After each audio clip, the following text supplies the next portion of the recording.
So here we have a Nissan Juke Techna automatic on an 18 plate.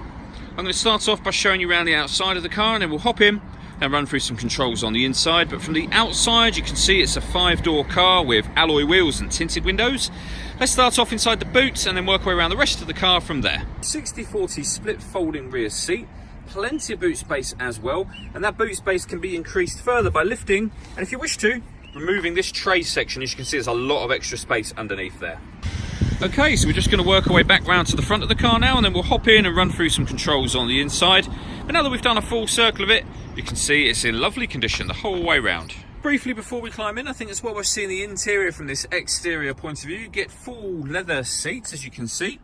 There's plenty to run through on the dashboard, so let's hop in and we'll do that right now. Okay, so now that we're inside the car, we're going to start with the dials. On the left-hand side, we have the rev counter, and on the right-hand side, the speedometer. At the top, in the middle, you can see the total miles for this car are 2,630. We've also got the fuel gauge and coolant temperature gauges up there. And then below that, it will show you what gear this car is currently in, where it's showing P for park at the moment. If we back out to the steering wheel, on the left-hand side, we have phone controls and stereo controls. And on the right-hand side, cruise control and speed limiter. With regards to the phone, you can use those phone controls once you've paired up your phone to the car. And that is done on this central touchscreen just here by hitting the phone icon, then connect, and then follow the instructions on screen from there. When it comes to the radio, you can see we have FM, we've also got AM and DAB digital radio all available. If you want to listen to your own music, you can do. You can do that via the CD player. There's also an auxiliary and USB input, and you'll be able to stream music wirelessly via Bluetooth audio once you pair up your phone as well. This car's got satellite navigation. There's a full video showing how that works on both our website and our Facebook page.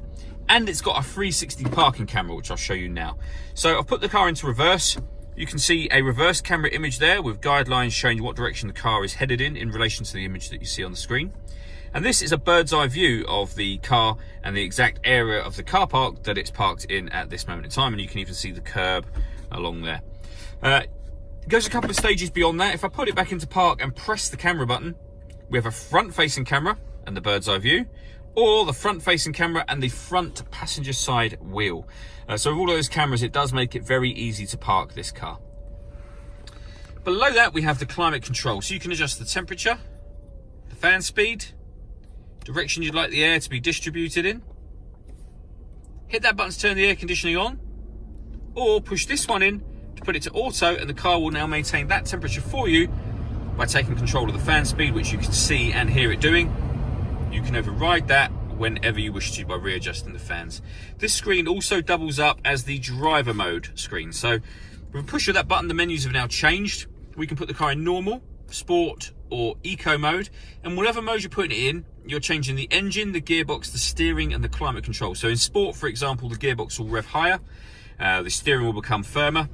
In normal, it'll all have a kind of normal feel about it, and in eco, as you can see, you'll put it in eco mode through all of those. And you can individually change some of the setups just over on the right hand side there. Underneath that, we have the auxiliary and USB input.